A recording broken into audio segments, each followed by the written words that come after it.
तो माहौल है फ्रटी का। अच्छा, हाँ, डाणी बलारा, डाणी उनात, खेड़ा, या लगभग फ्रटी का माहौल है फिलहाल। तो लुहारू तक के लग गया कौन जीतेगा? लोहारू है दलाल साहब थे। देखो, गांव में जो लोकसभा चुनाव था उसके अंदर कांग्रेस यहाँ से मजबूत रही है। अच्छा, और रही बात बीजेपी की, तो बीजेपी का यहाँ से सुपड़ा साफ है। दवाई वाले भैया हैं, इनसे भी पूछेंगे। राम राम भाई साहब, कैसे हो? आपके गांव में के लग है जो चुनावी माहौल है, किसका के माहौल है, कौन जीतेगा कौन हारेगा? फिलहाल तो माहौल है फ्रटी का। अच्छा, हाँ, डाणी बलारा, डाणी उनात, खेड़ा, या लगभग फ्रटी का माहौल है फिलहाल।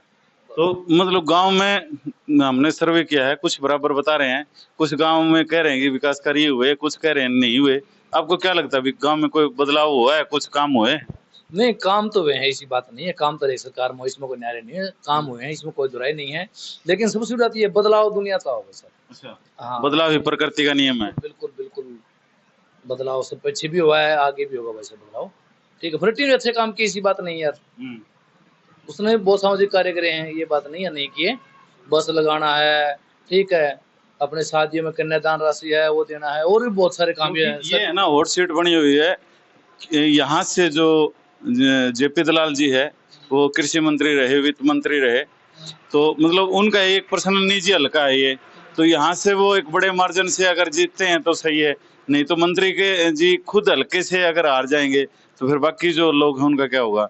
तो इसलिए मतलब उनका जो विकास कार्य है वो एक नजर आना चाहिए, तो वो आपको आ रहा है नहीं? बिल्कुल, देखो काम आया, पानी भी आया, नहर ऐसी बात नहीं है, ठीक है, लेकिन फ्रटी ने काम कम कौन करे भाई साहब। अच्छा, ये जो मुआवजा को लेके है या फिर जैसे बिजली पानी के बीमा है? कटवाया भाई साहब, मिलेगा आपको। मुआवजा मिला है, कौन बीमा मिला है? मुआवजा मिला है, कौन बीमा कटवा लिया उसका? मतलब अभी वही उसी को मुआवजा बोलते हैं, क्योंकि अभी वो तो मिलता नहीं है जैसे पहले मिलता था। मुआवजा तो मिलना चाहिए, टीडीआई मुआवजा मिलना चाहिए था, नहीं मिला। जो बीमा कटवाओ उसमें तो बीमा मिलेगा। नहीं, ये बोलते हैं ना कि हमने मुआवजा भी दिया है, पानी भी दिया है, वो ऐसे बोलते नहीं, हैं। देखो पानी तो आया नहर में, इसी को बात नहीं, हमने कौन आया ये बात नहीं कह रहे, पानी आया है बिल्कुल नहर में, लेकिन बदलाव तो एक साहब है, ये तो आप भी समझो। मतलब आप बदलना ही चाह रहे हो। बिल्कुल बिल्कुल।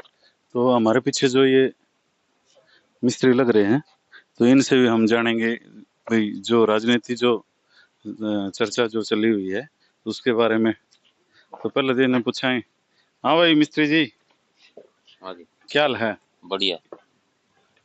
जो चुनावी जो वो चर्चाएं चल रही है वे, तो लुहारू तक के लग गया कौन जीतेगा? लोहारू है दलाल साहब थे। दलाल साहब जीतेंगे? हाँ। अच्छा, गांव में काम कम हो कि में? हाँ, खूब काम करवाए हैं दलाल साहब ने। तू बता भाई, तू किसने जीता होगा? हम तो राजू फटिया को। अच्छा, हाँ, तो 14 जीता होगा। गांव में काम बताओ यार। काम जी वो कितना गरीब भाण बेटे हो जिसका मम्मा बाप नहीं है, उनकी फुल सेवा करा है। अच्छा, और जो गरीब लड़की है उनको पूरा साथ दे है। हम्म, कितनी बसें लगा रखी है।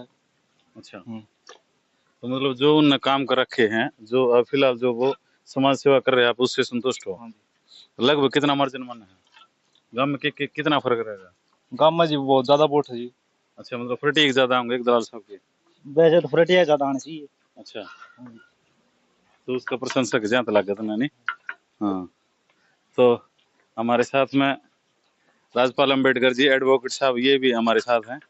तो सबसे पहले तो अम्बेडकर साहब, आपका देसी चौपाल में स्वागत है।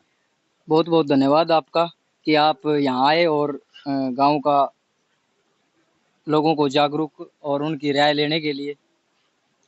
क्या लग है जो लुहारू का जो विधानसभा का जो चुनाव है फिलहाल, क्योंकि बहुत थोड़ा समय रह गया है, तो गांव में जो चर्चाएं सुन रहे हो या फिर आप मतलब एक राजनीति में सक्रिय भी हो, तो मतलब क्या लग रहा है आपको? एक निष्पक्ष ये बताओ कि गांव में माहौल किसका है? देखो, गांव में जो लोकसभा चुनाव था उसके अंदर कांग्रेस यहाँ से मजबूत रही है। अच्छा, और रही बात बीजेपी की, तो बीजेपी का यहाँ से सुपड़ा साफ है। खेड़ा गांव से सुपड़ा साफ है, क्योंकि जो यहाँ का विधायक है, जो मंत्री है, उसने इस गांव में कोई भी सामाजिक काम नहीं किए। न किसी बच्चे को नौकरी लगाने का काम किया है, न कोई पानी का विशेष प्रबंध है। अब भी आप देखोगे वाटर सप्लाई में पानी तो बोर का पानी आ रहा है। ये लोग कह रहे हैं कि भाई पानी के लिए मौज कर दी। मैं कह रहा हूँ पीने का पानी भी खारा है। आप अभी फिलहाल चेक कर सकते हो, बिल्कुल खारा पानी आ रहा है। तो मैं मानता हूं कि कोई विशेष वो नहीं है। हाँ, अपने लोगों का भला उसने जरूर किया है। अगर जमीन मुआवजे की बात की जाए तो भाई जिस व्यक्ति के जमीन है मुआवजा तो उसको मिला है, और जिस गरीब के पास अपने घर के लिए कोई 50 गज का प्लाट भी नहीं है उसके लिए को तो कोई विशेष काम नहीं किया है। और जहां तक बात है कि ये कह रहे हैं कि राशन मिलता है, राशन तो पहले ही मिलता था, ये तो नहीं, कानूनी आप हक है। जैसे ये बता रहे हैं नहीं कि भी जैसे टैल तक पानी पहुंचा है, बिजली मिली है, या फिर मुआवजा मिला है, या फिर जैसे गांव में प्लाट वगैरह मिले हैं, ऐसे भी जो सार्वजनिक जो काम है तो वो काम ऐसे बता रहे भी हल्के में बहुत ज्यादा हुए हैं। देखिए, जो गरीब आदमी है जो 2 वक्त की रोटी के लिए दर दर की ठोकर खा रहा है उसको टैल से कोई मतलब नहीं है। टैल में पानी आया न आया वो तो चाहेगा कि मेरे घर में पीने का पानी आ जाए और मेरे को 2 जून की रोटी अच्छी मिल जाए। वो उसको अच्छी तरीके से नहीं मिली, वो दर दर की ठोकर खा रहा है बेचारा। और महंगाई बीजेपी सरकार में चरम सीमा पे है। आज एक गरीब व्यक्ति फांसी खाने पे मजबूर है इस बीजेपी सरकार में। तो जैसे आपका कहने का भाव जो है कि जो बेरोजगारी है वो एक मतलब यहाँ का बिल्कुल बड़ी है, बड़ा मुद्दा बना हुआ है। बिल्कुल बिल्कुल बेरोजगारी बड़ा मुद्दा बना हुआ है। और जहाँ तक मैं व्यक्ति विशेष मानता हूँ कि इस गांव में कम से कम 150 के तकरीबन लड़के और लड़कियां पढ़ी लिखी हैं, उनको डी ग्रुप की भी नौकरी नहीं मिली है निष्पक्ष तरीके से अगर देखी जाए। नहीं, जैसे अभी ये मंडी बनानी या फिर जैसे ITI बनी है, खेलों का जो मैदान बना है, तो मतलब क्या ये सरकार देखिए, मिली ये तो राज्य सरकार के इनकम का साधन है, मंडी भी राज्य सरकार के इनकम का साधन है, और जो और डिपार्टमेंट बन रहा है वो भी राज्य सरकार का इनकम का फायदा है। मैं तो तब मानूं जब मंडी में इस गांव के 80% लोगों की भागीदारी हो। ये मंडी भी उन्हीं धना सेठों को मिलेगी जिनके पास पैसा है, और जो चाहते हैं, जो यहाँ का विधायक है या मंत्री है जो सरकार का करीबी होगा उसको वही मंडी में हक मिलेगा, अन्यथा किसी को। जैसे कि यहाँ पर आरओ मॉडल स्कूल की बात थी कि यहाँ पर 10% लोगों को, बच्चों को, यहाँ के बच्चों को रोजगार दिया जाएगा। एक गांव खेड़ा का एक सफाई कर्मचारी भी आरओ स्कूल में आज तक नहीं लगा। और इसी तरीके का मामला था गवर्नमेंट ITI में कि 25% आरक्षण खेड़ा गांव को दिया जाएगा रोजगार में, लेकिन एक सफाई कर्मचारी वहां पर खेड़ा गांव का अभी तक नहीं लगवाया है। तो हम कैसे मान सकते हैं?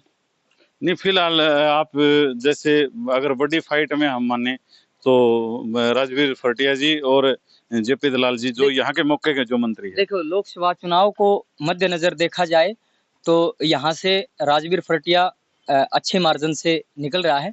और रही बात अन्य पार्टियों की, तो यहाँ से इंडियन नेशनल लोकदल और बहुजन समाज पार्टी का जो प्रत्याशी है भूप सिंह बैरान, वो भी अच्छे वोट यहाँ से लेगा। तकरीबन ये मान के चलें 250 से 300 वोट वो यहाँ से लेगा। तो पिछली बार जो अलका आर्य जो थी तो वो करीबन 27,000 प्लस कुछ वोट लेके गई थी, तो अब की बार उनका यहाँ पर कैसे क्या है? नहीं, खेड़ा गांव में 3 पार्टियां हैं, चौथी पार्टी का कोई भी वोट यहाँ पर नहीं है। नहीं मिलेगा। हाँ, इनेलो, बसपा, बीजेपी और कांग्रेस। तो मतलब आप किसको मान रहे हो भी कितना मार्जिन से कौन जीतेगा? देखिए, मैं तो ये कहूंगा कि यहाँ से इंडियन नेशनल लोकदल और बहुजन समाज पार्टी का प्रत्याशी अव्वल रहेगा। हम कोशिश करेंगे कि उसको दोनों बूथों से जिता करके हम भेजें। मतलब हमने लोगों की जो सर्वे की है तो उस सर्वे में मतलब ये जिक्र नहीं आया जो आपने किया है, बाकी लोगों ने अपने अलग अलग राय दी है। देखो, यहाँ पर 1500 वोट पोल होते हैं तकरीबन, ठीक है। और हमने 20 साल की राजनीति में एक चीज देखी है कि जो लोग बहुजन समाज पार्टी का नाम नहीं लेते हैं, जो देश की तीसरी राष्ट्रीय पार्टी है उसका नाम नहीं लेते हैं, वे लोग नाम नहीं लेते क्योंकि उनको पता है कि आने वाला समय बहुजन समाज पार्टी का है। और अब इंडियन नेशनल लोकदल के साथ अलायंस है, और हरियाणा के अंदर पावर अगर बनेगी तो ये गठबंधन बनेगा। और यहाँ तक जो बात है 265 पर्ची, 265 वोट हम इस खेड़ा गांव से निकालते हैं बहुजन समाज पार्टी के। तो ये जो गठबंधन के जो प्रत्याशी जो लड़ रहे हैं, तो आप गठबंधन की कितनी मान रहे हो? आपकी जो सीटें वो लगभग हरियाणा में कितने रहेंगे? हम 25 से 30 सीटें निकाल रहे हैं हरियाणा में, और पावर बैलेंस हम ज्यादा हो जाएंगे। नहीं, ऐसा नहीं है, क्योंकि ये देखिए कम से कम 10 सीट तो ऐसी हैं, 10 सीट तो ऐसी हैं जो बिल्कुल 250-55 के मार्जिन से हम लगभग 3 योजनाएं तो मैं देख रहा हूं लोकसभा चुनाव की, मैंने देखी हैं और मैं जा करके प्रचार भी किया है मैंने लगभग हरियाणा के हर क्षेत्र में। तो यहाँ से मतलब 10 से 12 सीटें ऐसी हैं जो बिल्कुल नॉर्मल मार्जिन से, जैसे कि असंध है, अटेली है, यमुनानगर है, जगाधरी है, ये सीटें ऐसी हैं जो बिल्कुल 250-56 के मार्जिन से हारी थी बहुजन समाज पार्टी। और अब की बार तो इंडियन नेशनल लोकदल पार्टी के साथ गठबंधन है। और सबसे बड़ी बात यह है कि अभय सिंह चौटाला, जो इस हरियाणा प्रदेश का देवीलाल का पोता, जिसको एक ये कहते हैं कि भाई हरियाणा के अंदर अगर किसानों का मुद्दा किसी ने उठाया और किसानों के लिए विधायक पद का इस्तीफा किसी ने दिया तो वो अभय सिंह चौटाला है।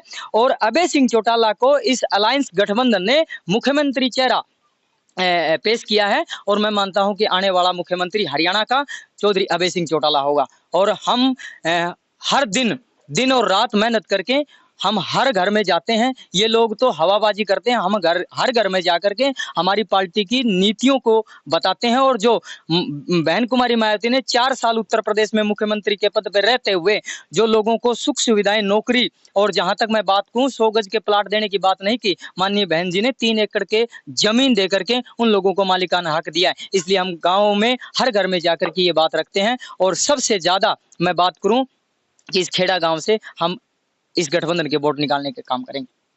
तो अभी आप बात कर रहे थे राजपाल अंबेडकर एडवोकेट साहब से, तो बने रहिए देशी चौपाल के साथ। मैं हूं आपका अपना सतीश पेंटर शिवानी।